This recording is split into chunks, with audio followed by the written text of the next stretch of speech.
Bem, fundamentos da fé católica. Fundamentos da fé católica são três. Três coisas, três colunas que sustentam a nossa fé.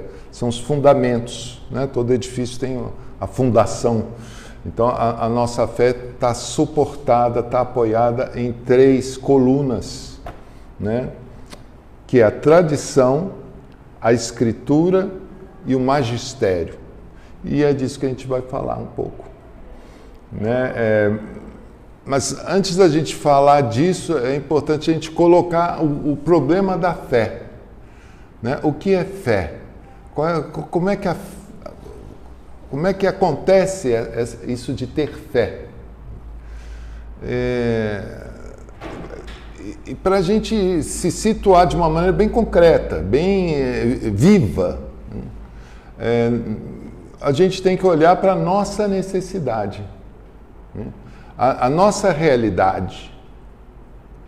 Porque a fé vem ao encontro da nossa realidade, da nossa situação, na criação, na existência. Então, aquelas perguntas que a gente formula e deve formular, né? Qual o sentido da minha vida? Né? O que me faz feliz? Como eu vou ter sucesso na vida? Como é que eu aproveito bem estar vivo, estar aqui, estar presente nessa realidade? Como é que eu vou relacionar com isso tudo? Qual é a maneira boa? Então, essa busca de uma satisfação é importante a gente pegar, né? Essa condição humana de não estarmos prontos, não estamos satisfeitos e não temos as respostas. É a condição humana mesmo, né? Diante de tanta coisa que acontece. Então, essa realidade nossa de uma certa insuficiência é que é visitada por nosso Deus. Então, Deus vem ao encontro da sua criatura, né? Então, esse Deus que é o autor de tudo, né, que criou todas as coisas, ele vem em nosso auxílio nos encontrar nessa realidade nossa. Então, a fé está baseada nisso, nesse encontro com esse que é o Criador de todas as coisas. E, bem, ele sendo o Criador de todas as coisas, um início, né, de contato com ele, de revelação dele, é a própria criação dele. Você conhece o autor pela obra. Por aquilo que ele fez, você consegue descobrir algo de quem é que fez essas coisas todas. Né? Quando a gente vê alguém que faz algo belo, bom, né? Essa pessoa é admirável, é boa, né? Merece o nosso carinho. Então, assim, a gente tem as primeiras pistas de Deus, a primeira mensagem que nós recebemos de Deus vem da criação. Então é importante nós olharmos para a criação e procurarmos conhecer Deus ali, Deus falando ali. Então, naquilo que é bom, belo, justo e que corresponde à nossa natureza.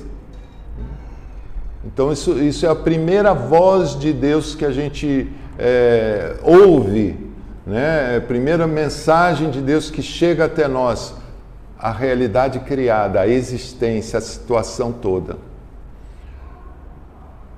Esse Deus vem ao nosso encontro aí, esse que cria todas as coisas e nos chama. Na Escritura, a gente falou que um pilar é a Escritura. Na Escritura, a gente tem a história de Abraão. No Antigo Testamento aparece a figura de Abraão. Ele é chamado o pai da fé. Então, se a gente quer saber, bem, como é que que acontece a fé? Vamos olhar para Abraão, chamado o pai da fé. Como é que acontece a fé de Abraão? Né?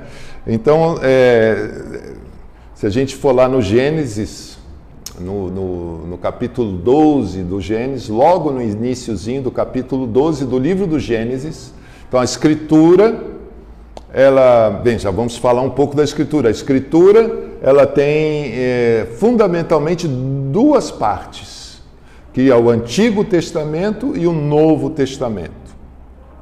Essa Escritura que eu estou falando é a Escritura Sagrada, é a Santa Bíblia, né? A Bíblia que nós temos.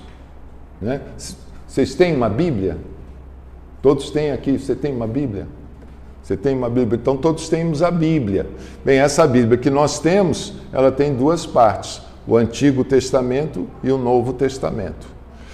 Então, no Antigo Testamento, qual é o primeiro livro que tem lá?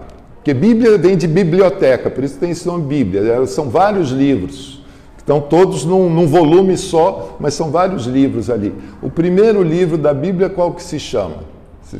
Gênesis. Né? Então, no capítulo 12 do livro do Gênesis, né, nós encontramos esse encontro de Abraão com nosso Deus. E é uma voz que ele ouve, que se dirige a ele. Né? Sai do meio da tua terra e vem para onde eu vou te mostrar. Então é um chamado, sai e vem. É um chamado para um caminho. E eu vou te mostrar. Na medida que você vai ver. E junto desse chamado vem uma promessa. Que você vai ter uma descendência enorme, maravilhosa. E essa promessa de Deus a Abraão vai para uma multidão. Vai sair uma multidão de povos de você. Nações inteiras vão sair de você. Então, esse contato, né, essa experiência que Abraão faz, de alguém que o chama, o convida a sair da sua condição, da sua terra, daquilo que ele está habituado, daquilo que lhe é familiar, e começar um caminho ligado a uma promessa de que você vai ter um futuro maravilhoso. E Abraão acredita em Deus. Aí começa a fé. Quando você tem esse desafio de algo que te chama, né, e te faz uma promessa. Em função dessa promessa e desse chamado, você caminha. Por que você caminha? Porque você acredita naquela palavra que foi dirigida a você. Isso é fé. Você dá crédito para quem está te falando. E no caso de Abraão, quem fala a ele é o Deus que criou todas as coisas. Aquele que é o pai de tudo, aquele que é o autor da vida. E ele está dando a Abraão, está prometendo a Abraão uma vida enorme, inesgotável, que não se acaba, que vai se multiplicar e crescer, que de Abraão ele vai fazer povos e nações. Então, essa explosão de vida é prometida. Né? Aquele que criou todas as coisas, a quem o ouve e segue, né? E deixa a sua situação habitual, familiar, e vai em direção a um desconhecido. E só vai conhecer na medida em que caminha. Então, isso é fé. Se isso acontece com você, algo parecido com isso, você tem fé. Você está na fé. E uma fé viva, porque é um caminho que você está fazendo baseado nessa fé. Nesse chamado que você ouviu, nessa palavra que você ouviu. Então, uma fé que olha para trás, está ancorada numa voz ouvida lá atrás, mas que te promete um destino, um futuro, então te abre um horizonte, te remete para diante. Então a fé é essa amarração entre o passado e o futuro. O passado onde a palavra falou e o futuro que a palavra abriu. E você acreditou e você vive. Então esse caminhar, isso é ter fé. Então quem está fazendo essa experiência está tendo fé. Então você examina. Você tem fé? Poxa, até que ponto está acontecendo isso comigo? Isso é importante, gente, porque algumas pessoas confundem a fé com declarar algumas coisas, fazer algumas coisas, né? Não é. É a tua vida empenhada em seguir atrás de uma promessa que foi feita lá atrás. Você já teve um encontro com Deus? Você já teve seu encontro pessoal com Deus? Onde Ele te chamou? Onde Ele te falou? Porque nós precisamos ter essa base firme de uma experiência feita, de um encontro. Eu tenho que estar participando de um encontro com alguém e que é para mim. Cada um tem a sua circunstância, a sua realidade, né? Mas a fé é uma resposta minha a esse que me chamou e que eu não deixei mais. Enquanto eu estou nesse ouvir e seguir, eu estou na fé. Eu posso deixar a fé, posso abandonar o caminho. Então, aí eu acho que a gente já tem um bom começo, né, para refletir de como é a nossa fé. Então, os povos do Antigo Testamento, né, o povo judeu, que começa lá com Abraão, começa com essa promessa a Abraão. Eles vão percorrer uma história, né, vão fazer uma história, e aí vem todo o Antigo Testamento. Eu tenho aqui na apostila, acho que na terceira página, eu falo aqui um pouquinho do Antigo Testamento. É a última folha. Na última folha. O Antigo Testamento. Aí tem uma linha do tempo ali. Vocês estão vendo na última folha? Estão vendo? Tá. Abraão, 1800 antes de Cristo. Houve esse encontro de Abraão. E ali começa um caminhar, né? No ano 1000 depois, antes de Cristo, né? 800 anos, que isso, antes de Cristo, ele vai diminuindo, né? Então, de 1800 antes, Abraão, 1000 anos antes, o rei Davi. Olha aí, tem toda uma história de Abraão a Davi com 800 anos. Aí Abraão tem seus 3 filhos. Abraão, né, o filho Isaac, não, os 2 filhos, Isaac e Jacó. Abraão, Isaac e Jacó. Né? Jacó tem 12 filhos, que vão ser as 12 tribos de Israel, que vai ser o povo judeu. Esses 12 vão para o Egito durante uma fome que tem no mundo lá. Eles vão para o Egito, crescem lá, saem do Egito. A gente vai celebrar daqui a pouco a Páscoa, que é a saída desse povo do Egito, né, naquele livro do Êxodo, né? Então tem lá no Antigo Testamento o livro do Êxodo. Êxodo é saída, é justamente contando essa saída do Egito, né? E dali eles vão em direção à terra prometida, até começar realmente o reino de Israel, o reino de Davi, o grande rei de Israel, quando eles já estão na terra prometida, e o rei Davi é o grande rei.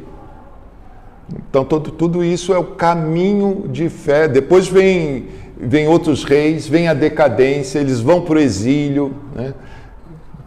Está aqui, né? Deportação no ano 722, ou seja, um pouco depois do Davi, a deportação da Samaria, a parte norte do país é deportada. Depois, no ano 597, a parte de Judá é deportada, né? Em duas etapas, né? Em 586, a segunda deportação, depois, em 538, um retorno do exílio, eles voltam, refazem a nação, mas em 330 tem a invasão de Alexandre o Grande, Alexandre da Macedônia, né? Que vem lá da Grécia, né? E invade aquilo tudo. Em 1607 a.C., profanação do templo, e depois tem a reconquista dos macabeus, quer dizer, eles conseguem rechaçar esses que tinham tomado o templo, né? E depois de 63 a invasão de Pompeu. Então, que aí é romano, né? Então os imperadores da terra, né, invadem essa nação de Israel. Mas isso tudo está no Antigo Testamento. Então vocês vão lá ver o livro do Gênesis, depois tem o livro do Êxodo, que é a saída, e aí há um caminho no deserto, aí é com Moisés, e ali tem o livro do Levítico, né, que tem as leis do culto a Deus, né, tem o livro das crônicas, o livro dos números, né, o livro dos números, o Deuteronômio. Então e aí você tem 5 livros que são o centro, né, do Antigo Testamento, e que está na Torá dos judeus até hoje, né? São os mesmos livros que nós temos na nossa Bíblia católica, né? Os judeus têm esses 5 livros, né? São os mesmos livros, né? Porque eles são os filhos de Abraão, né? Por raça, né? Por raça de sangue, de carne, né? São descendência de Abraão. Nós somos descendentes de Abraão pela fé, se a gente tem a mesma fé de Abraão, né? São Paulo vai falar isso. Então, a história desse povo, né, é uma história de fé, porque é uma história que obedece um chamado, que obedece um envio, uma vocação, que envia numa promessa, a terra prometida, a terra que brota leite e mel, como é falado, como é prometido a eles. E aí fazem toda essa caminhada, é a conquista dessa terra, e ali tem toda a dificuldade de se estabelecer nessa terra. Tem toda a história da infidelidade desse povo. Às vezes que esse povo não é fiel. E fiel vem de fé. Fiel é quem tem fé, é fidedigno, né? Ele está na fé. Esse é o fiel. Então você é fiel a Deus. Você se compromete com Deus, e na medida que você faz isso, Deus é fiel com você. Então tem a nossa fidelidade com Deus e a fidelidade de Deus conosco. A fé é esse caminho de 2 vias. Por isso que a gente celebra, né, o Antigo Testamento, que o Antigo Testamento também é uma outra forma de falar, a antiga aliança, o antigo acordo, né? É o acordo que foi feito das 2 partes, que começa o acordo de Deus com Abraão, né? Você me segue e eu vou te dar. Então, o Deus que promete, aquele que acredita, que dá crédito a Deus. Eu confio nessa voz que me fala, nessa palavra. Eu sou fiel, Deus é fiel. E aí acontece a aliança. E essa aliança, muitas vezes, é traída. Por quem? Por Deus? Será que Deus, em algum momento, não é fiel? Não, Deus sempre é fiel. Deus é santo, é justo, é perfeito, é veraz, é verdadeiro. Ele é sempre fiel. Mas nós, volta e meia, somos infiéis. E aí, quando nós somos infiéis, o que acontece? Deus nos abandona? Não tem mais aliança? Não. Porque além de ser fiel, Ele nos ama. Ele vem atrás da gente. Ele é misericordioso. Então, quando nós somos infiéis, Ele permanece fiel. E Ele fica ainda esperando e nos chamando. Retoma comigo.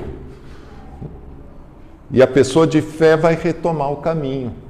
A todo momento está aberto a retomada do caminho. Mas essa antiga aliança chega um momento em que ela não é mais suficiente. O povo está se perdendo. Aí chegando à plenitude dos tempos, né, Deus tem um remédio novo, né, para nós retomarmos com Ele, com fidelidade. Ele vai ampliar, né, a sua promessa, para ver se, vou dar mais. Quem sabe eu dando mais, você vem melhor, você vem de vez. Vou te dar mais. E aí acontece a nova aliança. Aí acontece Jesus. Ele manda Jesus para fazer conosco uma nova aliança. Há um novo chamado à fé. Onde é que acontece essa palavra falada ao homem, né, que vai iniciar essa nova aliança? A antiga aliança começa lá com Abraão, o pai da fé. Quem é que começa esse caminho de fidelidade a Deus, de sim a Deus, de acreditar em Deus? Nossa Mãe Santíssima, quando é visitada pelo anjo enviado por Deus, o anjo é o mensageiro de Deus, é a palavra de Deus que o anjo vem trazer para Maria, propondo a ela o nascimento de Jesus, propondo a ela que Deus vai encarnar nela, vai assumir a condição humana nela, e vai ser a salvação do povo. Vai ser a retomada da aliança. E é perdido a ela, né? E o que ela dá a ela? O que ela responde a Deus? Faça-se em mim segundo a tua palavra. Essa palavra que vem de Deus, que é Deus falando. Faça-se em mim. Estou dentro. Ela é mãe da fé. Nossa Senhora é mãe da fé. Quando ela depois vai encontrar, né? Saindo do encontro com o anjo, ela vai às pressas encontrar Isabel. Santa Isabel, que o anjo disse, olha, tu está grávida, já idosa, mas para você ver que para Deus tudo é possível. Ela foi lá ver. E quando encontra Isabel, o que Isabel diz para Maria?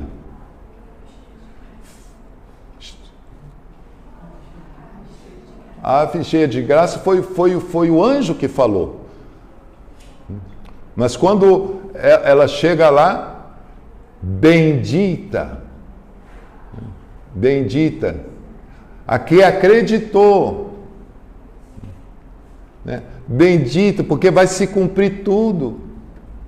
Então, se depois vocês pegam lá, né? Aí já estamos no Novo Testamento, nos livros do Novo Testamento, aí você tem no começo do Novo Testamento os Evangelhos, e ali contando justamente esse caminhar de Jesus conosco, esse Deus conosco, né, fazendo essa aliança conosco, cumprindo a promessa, ampliando a promessa, porque agora não é só uma vida de uma descendência, como foi prometido a Abraão, mas agora a promessa é uma eternidade no céu com Deus.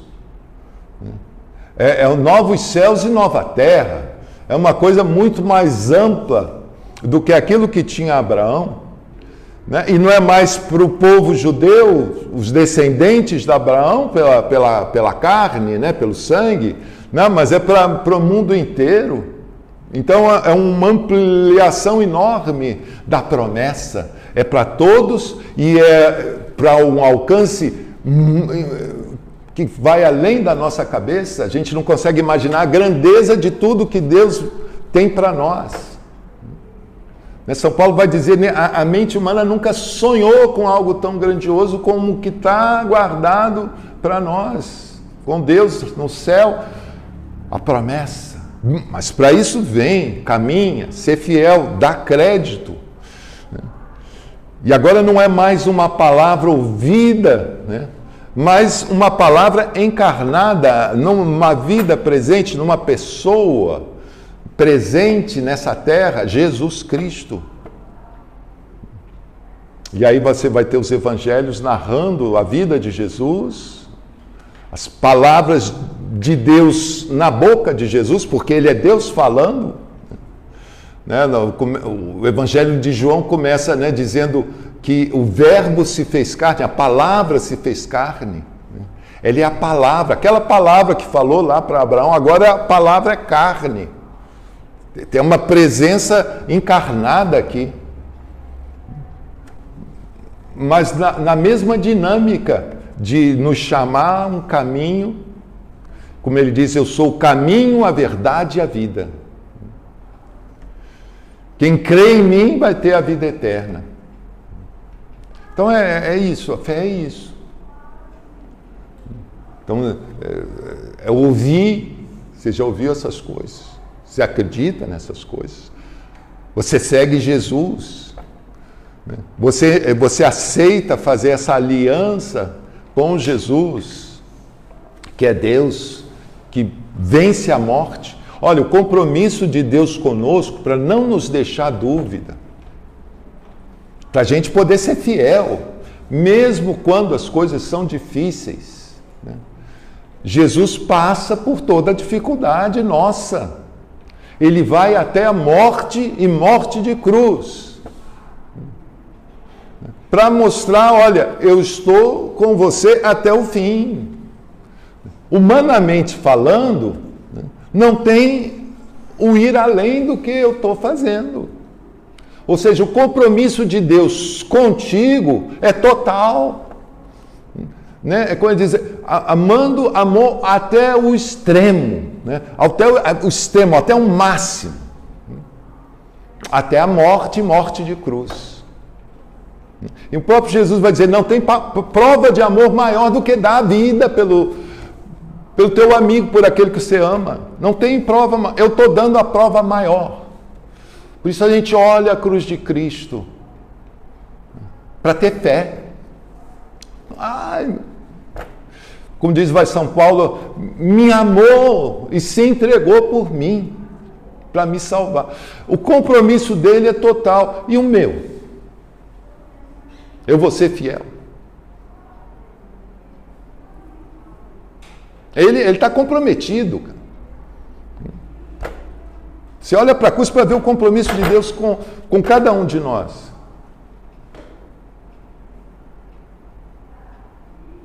Mas acabou na cruz? Acabou na cruz? É um compromisso que acaba na morte e acabou? Ou acabou na ressurreição? E na subida aos céus?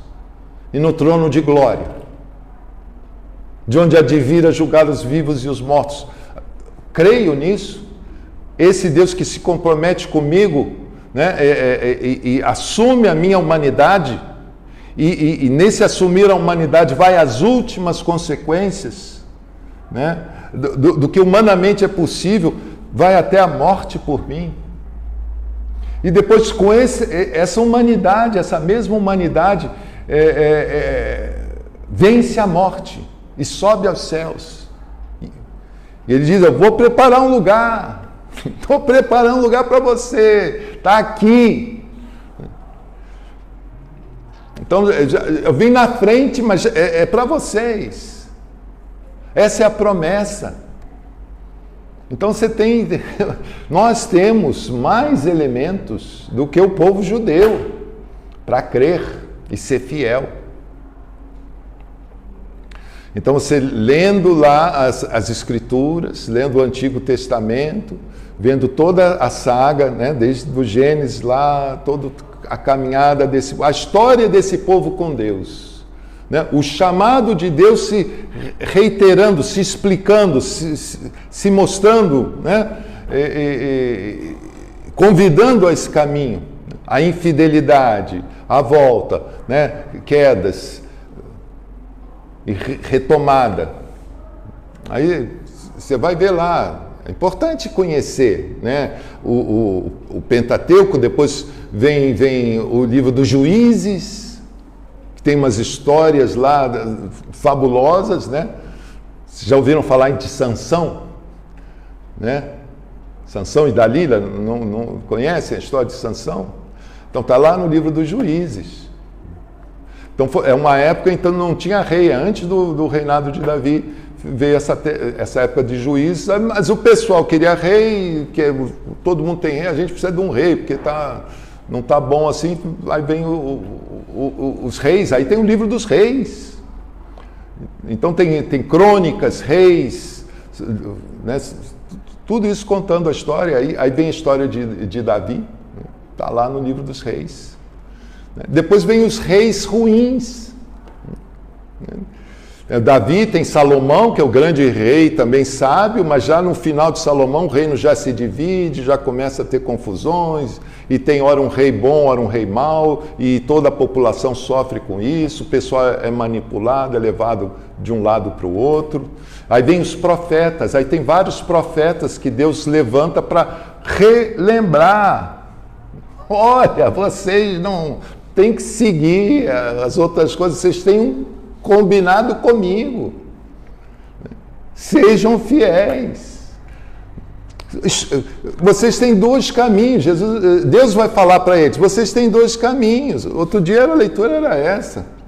Não, escolhe, ou você escolhe um caminho de desastre que acaba em morte, ou vocês escolhem um caminho de vida e vão ser felizes, porque eu vou cuidar de vocês. Escolhe o caminho bom, escolhe viver comigo.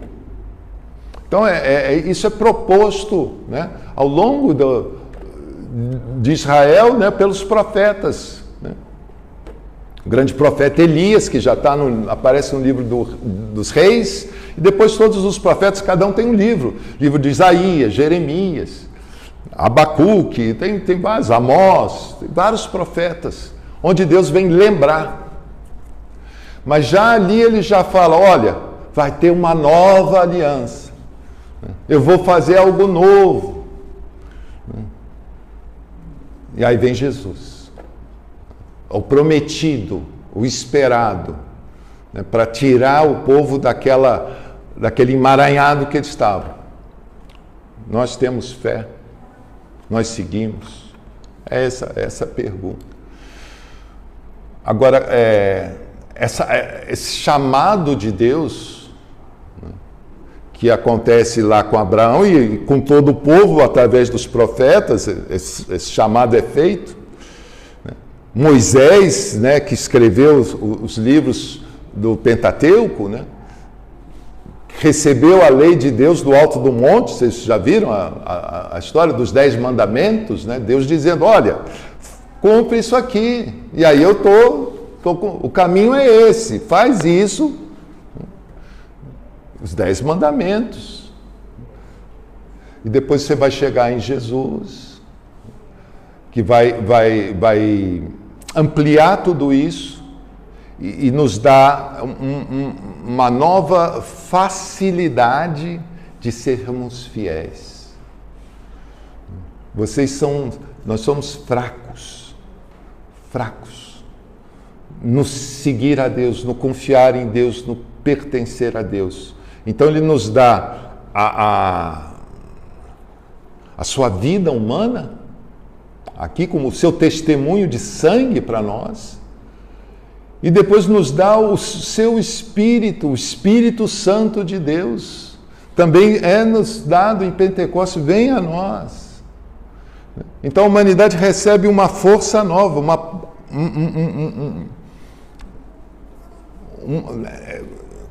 que constitui a aliança, né? Vamos dizer, a prova, né? Ele dá uma prova antecipada daquilo que está prometido para o futuro, o Espírito Santo. Vivendo pelo Espírito, recebendo o Espírito Santo, aquilo que está prometido já começou. Deus e o homem vão estar unidos. Essa é a promessa nova. O homem vai estar em Deus. Deus vai estar no homem. Essa é a grande promessa que não havia antes. Essa promessa é manifesta em Jesus, porque Jesus é Deus e homem. É o humano, uma carne igual a nossa, em tudo igual a nós, menos no pecado. Mas é Deus. Então você tem essa fé, né, esse compromisso já se realizando através do Espírito Santo. Bem, então, isso nos coloca, né, nessa dinâmica. E agora, vejam, isso tudo que eu estou falando para vocês, né, como é que chegou para mim? Como é que isso chegou para mim? Tem a Bíblia. Mas como é que a Bíblia chegou para mim? Como é que chegou para vocês? Como é que vocês chegam a ter uma Bíblia? Quem escreveu a Bíblia? De onde veio a Bíblia? Vem da experiência feita, né, da vida daquele povo, vivendo essas coisas e narrando uns para os outros. Eles vão aprendendo de Deus e vão narrando. Então, lá no Antigo Testamento está dizendo, olha, você escreve essas coisas, né, na tua testa, para não esquecer, no teu braço, escreve, fala para o teu filho, né, quando você estiver em casa sentado, fala, quando estiver no caminho, fala, onde se estiver, você fala. Né? Então, há um movimento, uma ordem de Deus para falar e comunicar uns aos outros. A aliança de Deus, o acordo com Deus qual é? O que a gente está vivendo como eleitos de Deus? E o que é isso? Essas coisas orais que são passadas de pai para filho.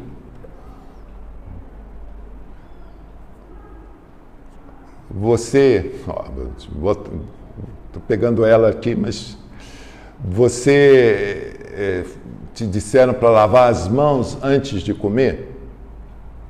Disse, acho que todo mundo aqui, né? Quem que disse? Realmente os pais. Alguém que educou a gente. E quem que falou para os pais? Eles também aprenderam dos avós. Né? E assim vai. Né? Alguém começou a contar, ó, é bom fazer isso. Faça isso, é importante fazer isso. E aí você faz. Tem isso por escrito? Alguém escreveu, ó, você tem que fazer isso e tal coisa, tem que lavar as mãos, tem que escovar os dentes. Está isso por escrito? Não, não precisa botar isso por escrito. Vai de boca em boca. Isso é tradição. Agora tem uma tradição sagrada que nos fala as coisas de Deus. Ó, Deus fez isso, Deus aconteceu isso, tal e coisa. Os acontecimentos com Deus são narrados e passa de boca em boca. Isso é a tradição. Então você tem uma tradição oral de conhecimento a respeito de Deus, que vem do Antigo Testamento e no Novo Testamento continua, Jesus escreveu alguma coisa? Ele deixou algum escrito dele? Não escreveu nada. Não temos nenhum escrito, nenhuma notícia que Jesus escreveu qualquer coisa em nenhum momento. Mas as pessoas que estiveram com ele, que o ouviram, testemunharam, né, contaram, e aí a tradição continua, vai de boca em boca. Então o Antigo Testamento, aquele povo foi de boca em boca, a tradição. Numa certa altura, o pessoal acha bom começar a botar por escrito. O Espírito Santo de Deus dá essa inspiração, vamos botar por escrito, para não perder isso aqui. Então vamos pegar dessa tradição algumas coisas que são vitais, vamos começar a botar certas coisas por escrito aqui, que são centrais, mas nunca vou botar tudo, não dá para botar tudo que foi falado por escrito. Você bota uma parte. E aí começa a existir a Escritura. Então o Antigo Testamento começa a partir daí. A ver ele como uma escritura. A Torá, né, dos judeus, os judeus vão escrevendo. O Novo Testamento também a partir dos apóstolos, dos discípulos, em uma certa altura começam a botar por escrito. Mateus, né, Marcos parece que foi o primeiro evangelho escrito, foi o de Marcos. Né? Então na Bíblia tem Mateus, Marcos, Lucas e João. Né? João foi dos últimos. Lucas não era, nem Marcos. Né?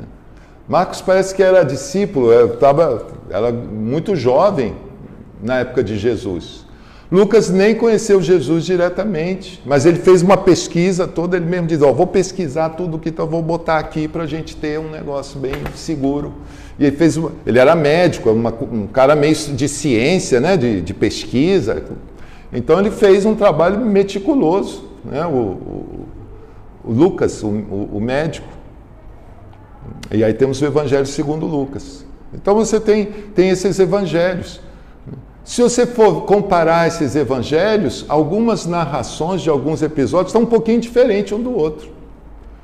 Porque as histórias eram sendo contadas e às vezes um lembrava mais disso, outro lembrava daquilo, outro tem isso, outro tem aquilo. Então isso vai sendo compilado até...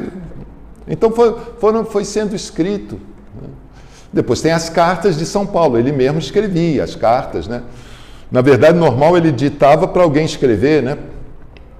Tem até uma carta que diz, olha, agora estou botando aqui a minha assinatura, estou escrevendo com a minha própria mão, aqui, isso aqui, no finalzinho da carta, para você ver que... Né? Até isso você vai encontrar lá nas cartas de São Paulo, então está lá. Então você tem toda essa tradição que parte dela é colocada por escrito. Agora, de todas essas histórias, as que são colocadas por escrito são aquelas mais centrais, mais importantes. Agora, às vezes a pessoa escreve uma coisa, porque ela ouviu aquela história, achou legal, escreveu ela, mas é uma história de alguém que, cara, está viajando, não foi bem assim. Essa história está muito misturada, está muito confusa. Essa história não é boa. Está em conflito com o resto aqui. Não bate bem com esse resto que é mais sólido. Então essa história nós não queremos. Né? Não vai fazer parte da Bíblia. Então, da tradição, antes não tinha palavra escrita. Né? Tinha as histórias. Né? Tinha textos do Antigo Testamento. Jesus abre o rolo lá na sinagoga e lê, do livro do profeta Isaías. O Espírito de Deus está sobre mim, ele me ungiu para proclamar. Né? Ele leu do profeta Isaías. Tem os rolos. Já tinham começado a botar por escrito, mas pouco tempo antes de Jesus é que começaram a botar por escrito aquilo. Então já tinha alguns rolos, mas ainda não tinha a definição de quais são os rolos autênticos, inspirados por Deus. Os judeus só foram fechar isso depois. Nós, cristãos, recebemos o testemunho daquela época dos apóstolos, dos discípulos, e aí os primeiros escritos que vão aparecendo, mas muito escrito não batia. Então, dessa tradição, brota esses escritos. Agora, desses escritos, nem todos são inspirados. E precisa de uma autoridade para nos ajudar a saber o que eu seguro, o que vai fazer parte da Bíblia e o que está fora. Quem é que vai nos dar a Bíblia que a gente tem hoje, com esses livros, dizendo que esses livros são inspirados por Deus, esses livros contam para nós qual é a proposta de Deus, o que Deus espera de nós e o que Ele quer dar para nós. Essa palavra que eu vou escutar e vou acreditar e viver na fé. Tem uma palavra que eu gosto muito: o justo viverá pela fé. Você vive pela fé. Ou seja, é uma fé que você vive. Eu vivo esse combinado, esse acordo com Deus, essa aliança com Deus. Mas quais os livros autênticos para eu saber que me falam verdadeiramente os termos dessa aliança? Que é a Bíblia, que a Igreja Católica nos dá. No Concílio de Trento foi fechado esse entendimento de quais são os livros. Olha isso, a gente já fala disso. Anos depois, tinha muita coisa escrita, entra esse não entra e tal, né? Alguns grupos usavam uns livros, outro e tal, não, até fechou, é que eles chamam um cânon, quais são os livros autênticos, para basear a nossa fé. É uma autoridade que sabe interpretar a tradição e ver dentro da tradição aquilo que é autêntico e que é bom, que precisa ser preservado, e distingue daquelas coisas que são passageiras e que não precisam ser preservadas. E aí essa figura é o magistério. Então aí você tem as fontes da fé, os 3 pilares: a tradição, que vem de quem viveu, os chamados diretamente, a Escritura e o magistério, que é a autoridade da Igreja, o Papa com os bispos unidos a ele, né? O Papa junto com os bispos tem a autoridade para verificar o que é realmente autêntico aqui. Então você tem a tradição, as Escrituras e o magistério. Como eu disse, nem tudo da tradição está nas Escrituras. Tem tradição, por exemplo, a nossa liturgia da igreja, né? As nossas orações, né? O nosso credo, né? Tem várias coisas aí que não estão formulados, né, exatamente ali na Escritura. Mas a tradição vinha fazendo. Os cristãos se reúnem no domingo, no primeiro dia da semana. Começou essa tradição. E hoje nós vivemos o domingo como o dia do Senhor, o dia sagrado. O dia da ressurreição é o dia... Então, a tradição dos judeus é o sábado. Né? Deus criou em 6 dias e no 7º dia descansou e Ele abençoou o 7º dia. Então no 7º dia é um dia que a gente para tudo para a gente estar com Deus, entrar nesse descanso com Deus e vamos celebrar a Deus e conviver com Deus no 7º dia. Então não se faz nada e quem quiser fazer coisa no 7º dia é inimigo de Deus. É assim a tradição dos judeus, até hoje. Os judeus observantes são assim. A gente morou num apartamento num edifício onde tinha um apartamento que era de um rabino, que ele alugou aquele apartamento para no sábado ele estar perto da sinagoga e não ter que andar uma distância muito grande, porque não deve ficar no sábado andando para lá e para cá, você anda um pouquinho só. Então ele alugava, a família vinha com a família sexta-feira, passava lá o sábado e depois ele ia para a casa dele. Tinha esse apartamento só para... Então você vê que até hoje isso acontece. O judeu guarda o sábado. Mas nós aprendemos a guardar o domingo, os cristãos aguardamos o dia da ressurreição. Porque mais importante do que a obra que terminou no sétimo dia, é a obra que começou no oitavo dia. No domingo, no primeiro dia da semana seguinte. Essa obra é maior do que a antiga. Então isso é mais importante celebrar. Então nosso estar com Deus acontece no domingo. Mas essa tradição vem. Não está escrito na Bíblia exatamente tudo isso. Mas o magistério da igreja, ele tem autoridade para interpretar a Escritura e a tradição e nos dá, né, essa orientação. Então, para guardar a minha fé, para eu ser fiel a Deus, né, eu tenho que entender o que Deus quer de mim. Né, e eu vou entender o que Deus quer de mim, né, pela Escritura, a tradição e ouvindo o magistério da igreja. Hoje tem muita gente fazendo coisa dentro da igreja, achando que está sendo bom católico, bom cristão, né, mas está em desobediência, está fora do magistério autêntico da igreja. O Papa com os bispos, eles são guardiões da fé. É o tesouro da fé. E não podemos ir contra. O sujeito, não, mas fica melhor fazer desse jeito, eu gosto assim. Mas não é esse o combinado. Não foi isso que Deus pediu. Então, é um trato com Deus, não é do meu jeito que eu gosto. Então a fé é uma obediência. Fé é obediência. É obedecer. Não existe fé se não existe obediência. Porque não é fazer o que me agrada, o que eu dá na telha. É obedecer, porque eu sigo essa palavra que me chama e me promete.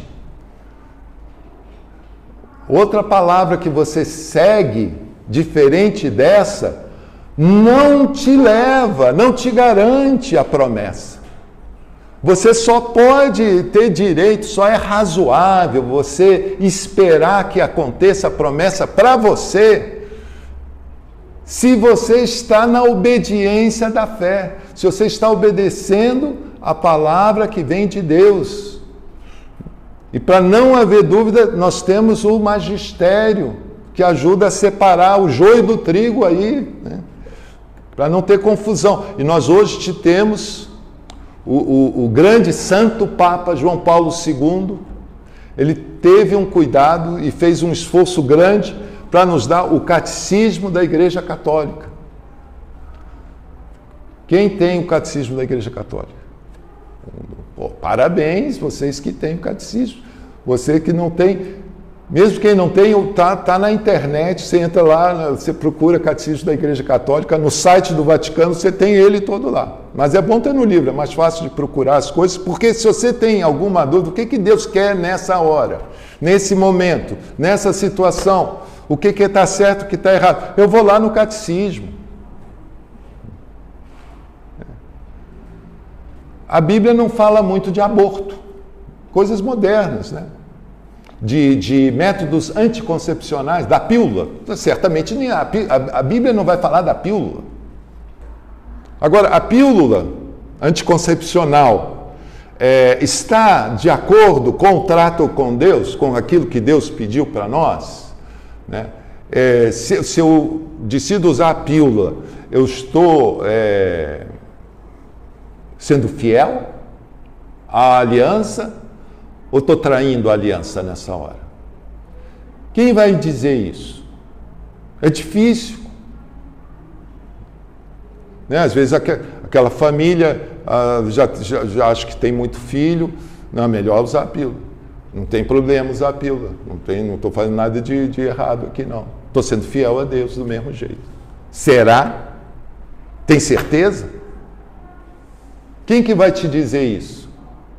Não, vou ver lá na palavra. Não fala nada. Então quem que vai me ajudar nessa hora? O magistério. Então Papa Paulo VI soltou um documento pouco depois que apareceu a pílula explicando como é que é isso. Se eu for ouvir o documento do Papa, ele está dizendo lá, olha, a coisa é assim. Isso é interessante, né? Essa ajuda é preciso. Né? E essa ajuda até evolui, né? No sentido que vai precisando melhor, vai deixando cada vez mais claro as coisas, e a gente vai entrando numa condição do mundo, né, com a ciência, com todas as coisas da vida moderna, que não haviam antes, mas a verdade de Deus é a mesma, e o que Deus espera de nós não mudou. Então, estou casado. Casado é aliança. Como é que está o meu tempo, gente? 16 já falou. Então, você está casado, você faz uma aliança do homem com a mulher do matrimônio. Você é fiel. Você vai o resto da vida, né, ter esse momento da aliança na tua memória. E essa tua aliança, né, do homem com a mulher no matrimônio é um lembrete, é para ser um lembrete da aliança de Deus com o ser humano. Essa aliança em Cristo Jesus, homem e Deus. Então, essa fidelidade do homem e da mulher, né, ao seu combinado, na saúde e na doença, na riqueza e na pobreza. Não é só quando está tudo bem. A coisa se prova quando está tudo mal, difícil. No fácil e no difícil. Às vezes é bem difícil. Às vezes é só por Deus. Aí eu tenho que olhar para a cruz de Cristo. Ele me dá o exemplo. Então, seja você homem, você mulher, está duro às vezes, olha para a cruz de Cristo. É esse que nós seguimos, esse que nos dá o exemplo de como viver a aliança. Porque o amor de Deus não falha, né? A gente sofre situações às vezes terríveis, que querem quebrar a nossa fé, nos fazer desacreditar, não dar crédito às promessas, aquilo que Deus falou que vai cuidar de mim e vai garantir que eu vou ter um destino feliz e tal. Não, esse Deus não está cuidando. Porque acontecem certas coisas que eu fico arrasado. Isso é um ataque à minha fé. Não importa, assim como o casal vai viver um momento fácil e um momento difícil, Deus e eu também vamos viver no fácil e no difícil. Nós podemos ir adiante. E vamos adiante. E eu confio em Deus. Tem um profeta Abacuque, né, que eu gosto, que ele tem um texto lá que ele fala, olha, a vaca está sem leite no curral, a plantação deu toda errada, e está faltando isso, e deu tudo ruim. Mesmo assim eu confio no meu Deus, e eu sei que Ele não vai faltar. Então, essa capacidade de dar crédito a Deus, acreditar em Deus, e não no que eu estou vendo. Eu estou vendo tudo péssimo. Maria aos pés da cruz, o que ela via ali? Uma derrota, o fim de tudo, acabou numa tragédia. mas eu preciso enxergar mais. Deus está aqui, não acabou. A coisa vai continuar. Por isso que a Bíblia diz que ela estava de pé diante da cruz. De pé. Na hora da cruz, de pé. A mãe da fé. Então, se você tem motivos para estar vivendo uma fraqueza de fé, segura na mão dela. Chama Maria. Maria, vem comigo agora que está difícil. Não me deixa cair, me segura aqui. Eu não quero perder a fé. Eu quero proclamar que não importa, eu vou seguir. Caiam 1.000 à minha direita, 10.000 à minha esquerda, eu vou seguir. Essa é a fé. Tá bom? Então, vocês têm na apostila aí outros subsídios, né? Fala muito do catecismo da Igreja Católica, que tem alguns pontos, que faz parte do magistério, né? O grande documento do magistério, né? E aí tem um índice, né? Só para vocês depois procurem lá esses pontos sobre a fé.